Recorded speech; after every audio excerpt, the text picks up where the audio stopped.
আল্লামা নাসিরউদ্দিন দামেশকি শত শত বছর আগে এই কবিতাটি লিখেছেন। কবিতাটার অনুবাদ আমি আপনাদের সম্মুখে ব্যক্ত করব। ইযা কানা হাযা কাফিরা যা জাআ যিম্মাহু ওয়া তাব্বাত ইয়াদাহু ফিল জাহিমি মুখলাদা। আল্লাহ রাব্বুল আলামিন আবু লাহাবকে চিরজীবন আজীবনের জন্য জাহান্নামের শিলমোহর মেরে দিয়েছেন তাব্বাত ইয়াদাহু বলে। ইযা কানা হাযা কাফিরা যা যিম্মাহু, সে কাফির হিসেবে সাব্যস্ত হয়েছে যেহেতু আল্লাহ ওয়া তাব্বাত ইয়াদাহু ফিল জাহিমি মুখলাদা, জাহিম নামক জাহান্নামের মধ্যে তার আজীবন জাহান্নামের আগুনে দগ্ধ হওয়ার ফয়সালা হয়ে গেছে। তারপরেও আতা আন্নাহু ফি ইয়াউমিল ইসনাইনি দায়মান ইউখাফফাফু আনহু লিসসুরুরি বিআহমদা।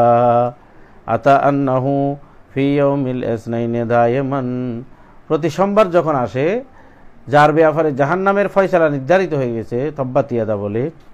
আতা আন্নাহু ফি ইয়াউমিল ইসনাইনি দায়মান, প্রত্যেক সোমবার যখন আসে তখন ইউখাফফাফু আনহু লিসসুরুরি বিআহমদা, রাসূল পাক সাল্লাল্লাহু আলাইহি ওয়াসাল্লামের আগমনের কারণে সোমবারে খুশি হওয়ার কারণে আল্লাহ তার জাহান্নামের আগুন হালকা করে দেন, আযাব হালকা করে দেন। এটা আবু লাহাবের ব্যাপারে ডিসিশন, সিদ্ধান্ত।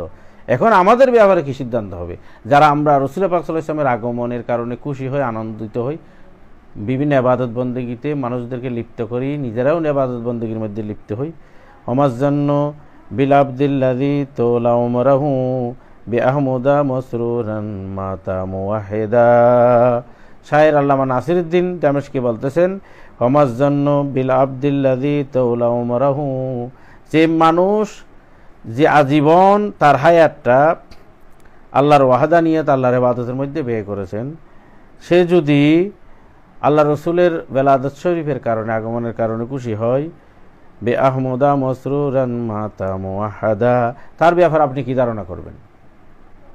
আবু লাহাবের ব্যাপারে যদি ধারণা ভালো হয় যে ওয়াহদানিয়ত তাওহীদের উপরে অটল থেকে মৃত্যুবরণ করেছেন, তার ব্যাপারে আপনার ধারণা কি হবে? আল্লামা নাসিরউদ্দিন দামেশকি কথা বলতেছেন, ওমাজ্জান্ন বিল আবদিল্লাযী তোলা উমরাহু বিআহমদা মাসরুরান মাতা মুওয়াহিদা। হযরতে